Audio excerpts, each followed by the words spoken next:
Supreme court में चुनाव आयोग बुरा फंस गया है और इस बार तो इतने सवाल पूछे जा रहे हैं कि बहुत ज्यादा बेइज्जती हो रही है चुनाव आयोग की।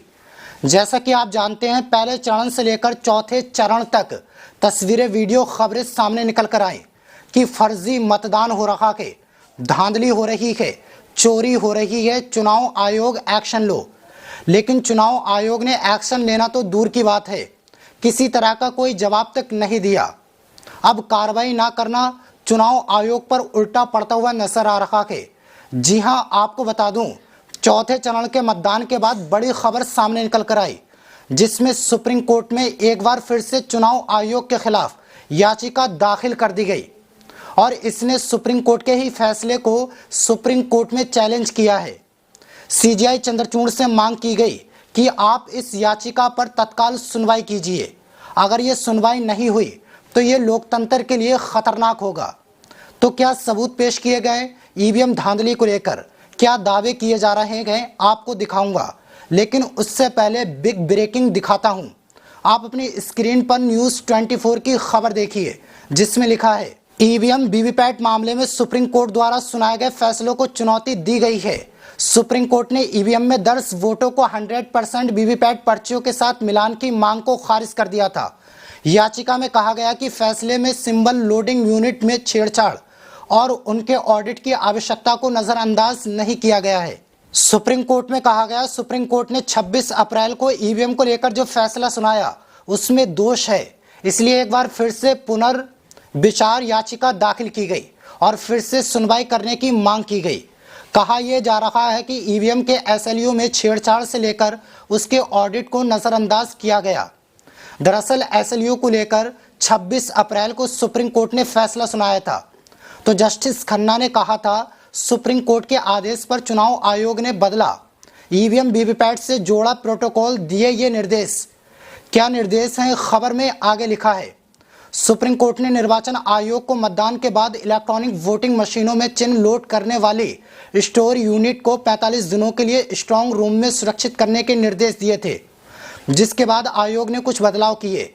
एसएलयू को लेकर जब फैसला सुनाया गया था तो जस्टिस खन्ना की तरफ से ये आदेश दिया गया कि एसएलयू का डेटा, जिसे सिंबल लोडिंग यूनिट कहा जाता है, उसके डेटा को भी 45 दिनों तक स्ट्रांग रूम में सुरक्षित रखिए। इसके बाद चुनाव आयोग ने प्रोटोकॉल में भी बदलाव कर दिया और निर्देश भी दे दिए गए कि 45 दिनों के लिए डेटा सुरक्षित रखा जाएगा। लेकिन अब ये सवाल खड़ा किया जा रहा है, जो ईवीएम में एसएलयू होती है उसमें चिप लगी होगी और इस चिप के जरिए कंट्रोल किया जा सकता है, धांधली की जा सकती है, सिंबल बदले जा सकते हैं, पर्ची बदली जाती है, बटन कांग्रेस को दबाओ, पर्ची कमल की निकलकर सामने आती है। अभी तक तो सुप्रीम कोर्ट वकील और विपक्ष के नेता ये सवाल खड़े कर रहे थे, लेकिन अब मैं आपको बता दूं, चौथे चरण में जब मतदान हुआ तब पब्लिक ने भी ये सवाल खड़ा किया। देखे वीडियो। प्रशांत कुमार यहाँ जो पीठासीन अधिकारी हैं, जो मोहन में वोट डालने आते हैं, मशीन नहीं दाबते, कह रहे जाओ वोट पड़ गया। और जब हम डालने गए, हमने साइकिल पर बटन दबाई, कमल का फूल का निशान निकल रहा है। हमारे पीछे 3-4 लोग वो भी डाले, वो भी बटन दाब रहे हैं, वोट नहीं पड़ रहा है। ये धांधली करवा रहे हैं प्रशांत पीठासीन अधिकारी गोला। मैं गोला से बोल रहा हूँ, हसरजा बरकाती, मुन्नूगंज मेरा वोट नंबर है, 575 नंबर मेरा वोट है। देखा आपने, ये लखीमपुर खीरी का वीडियो है, चौथे चरण का वीडियो है, जो लगातार सोशल मीडिया पर वायरल हो रहा है। जाहिर सी बात है, इन सब वीडियो को और खबरों को सुप्रीम कोर्ट भी देखता होगा, लेकिन चुनाव आयोग को लगता है कोर्ट कुछ नहीं देखता है, उसको कुछ सुनाई नहीं देता है। आप देख सकते हो, एक शख्स दावा कर रहा है और बाकायदा पीठासीन अधिकारी का नाम भी ले रखा है। कहना है, मैंने बटन दबाया साइकिल का और पर्ची कमल की निकली और मेरे साथ 3-4 लोग मौजूद थे, उनके साथ भी यही हुआ है। ये चुनाव चल रहा है कि मजाक चल रहा है, सोचने वाली बात है। बड़े बड़े दावे चुनाव आयोग ने सुप्रीम कोर्ट में खड़े होकर कर दिए, लेकिन एक एक दावा फेल होता हुआ नजर आ रहा है। दावा तो किया गया था, स्ट्रांग रूम में 45 दिनों के लिए एसएलयू को सुरक्षित रखा जाएगा। सुप्रीम कोर्ट के आदेश पर प्रोटोकॉल में बदलाव तो कर दिया गया। अब उस स्ट्रांग रूम पर कैसे भरोसा किया जाए, जिस स्ट्रांग रूम का सीसीटीवी 45 मिनट के लिए बंद हो जाता है। जब चौथे चरण की वोटिंग चल रही थी, तब स्ट्रांग रूम में कैमरे बंद होने की वजह से बवाल मच गया। बारामती में जिस स्ट्रांग रूम में ईवीएम रखी हुई है वहां का सीसीटीवी 45 मिनट के लिए हुआ बंद। अब 45 मिनट में बहुत कुछ हो सकता है। सवाल तो कई खड़े होते हैं, लेकिन चुनाव आयोग झूठ बोल रहा है। पहले आप बयान सुनिए। इलेक्शन कमीशन ऑफ इंडिया ने सुप्रीम कोर्ट में जो बातें कही थी ना कि ये मशीनें सुरक्षित रखी जाती हैं, ऐसे सुरक्षित हैं ये। हम इनको स्ट्रांग रूम में रखते हैं, ताले लगा के रखते हैं, सील लगा के रखते हैं, कैंडिडेट्स को दिखाते हैं, कैंडिडेट्स के सिग्नेचर्स लेते हैं। हर टाइम हम सीसीटीवी फुटेज लगाते हैं, हर जगह हम वीडियोग्राफी कराते हैं।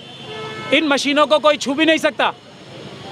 ये सब बातें सुप्रीम कोर्ट को चुनाव आयोग के वकीलों ने और चुनाव आयोग ने 100% झूठ बोला था, 100%। ये सुप्रीम कोर्ट के सीनियर वकील हैं महमूद पिराचा। उन्होंने चुनाव आयोग के सुप्रीम कोर्ट में किए गए एक एक दावे को तोड़ कर रख दिया, उसकी हवा निकाल कर रख दी। आप देख सकते हो, उनका कहना है कि सुप्रीम कोर्ट में चुनाव आयोग जो कह रहा है वो सारी बातें झूठी हैं। कहना है ईवीएम सील की जाती है, सुरक्षित की जाती है, ईवीएम को कोई छू नहीं सकता, स्ट्रांग रूम में पहुंचाई जाती हैं, हाई टेक सुरक्षा होती है। अब आप इन खबरों से, वीडियो से अंदाज़ा लगा सकते हो ईवीएम कितनी सुरक्षित है।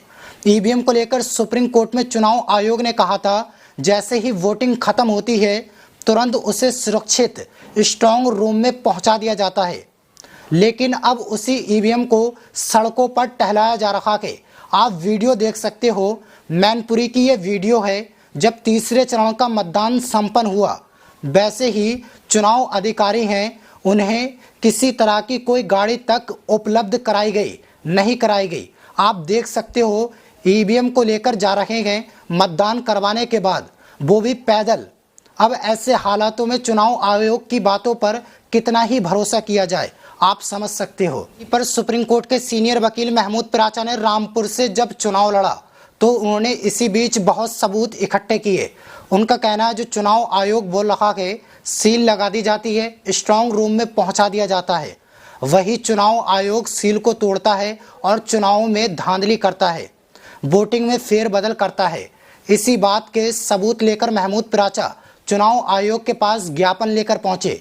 उसके बाद क्या हुआ आप वीडियो देखिए। इनका विरोध करते रहें और ये विरोध कामयाब होगा। ईवीएम के सारे चुनाव रद्द होंगे। हमारे लिए भारत का संविधान हमारे लिए ऊपर है, इसीलिए हम इनके साथ जा रहे हैं। ये कानून का पालन नहीं करते ना चुनाव आयोग ना पुलिस, ये अपराध करते हैं, बार बार अपराध करते हैं और मैं इन सबको जेल भिजवाऊंगा, ये भी बोल रहा हूँ। चुनाव आयोग गैर कानूनी है, हमारी गिरफ्तारी गैर कानूनी है और ये चुनाव आयोग जो हमारे जवाब नहीं दे रहा वो भी गैर कानूनी। अब ज्ञापन लेने में भी चुनाव आयोग को किस बात का डर सता रखा है, ये सवाल तो बनता है। वकील साहब का कहना है चुनाव आयोग धांधली कर रहा है, इनको गिरफ्तार करवाना है, ईवीएम से चुनाव को कैंसिल किया जाए और दोबारा चुनाव लड़ा जाए। मैं सुप्रीम कोर्ट से मांग करता हूं सख्त से सख्त एक्शन लिया जाए। इसी के बाद एडीआर ने एक याचिका सुप्रीम कोर्ट में दाखिल भी कर दी है और सीजीआई चंद्रचूड़ से मांग की गई है इस पर तत्काल सुनवाई करिए, क्योंकि अगर अब सुनवाई नहीं की तो लोकतंत्र खतरे में आ जाएगा। फिलहाल इस याचिका पर, इन बयानों पर और महमूद पिराचा ने जिस तरीके से कमाल संभाली है उस पर आपको क्या लगता है? क्या इस बार के चुनाव में सुप्रीम कोर्ट कोई बड़ा एक्शन लेगा? इस सवाल के जवाब में आपकी क्या राय है हमें कमेंट बॉक्स में ज़रूर बताना। वीडियो को ज़्यादा से ज़्यादा शेयर करें और हमारा हौसला बढ़ाने के लिए चैनल को सब्सक्राइब भी कर दें। फिर मिलता हूँ अगली खबर के साथ, तब तक के लिए शुक्रिया।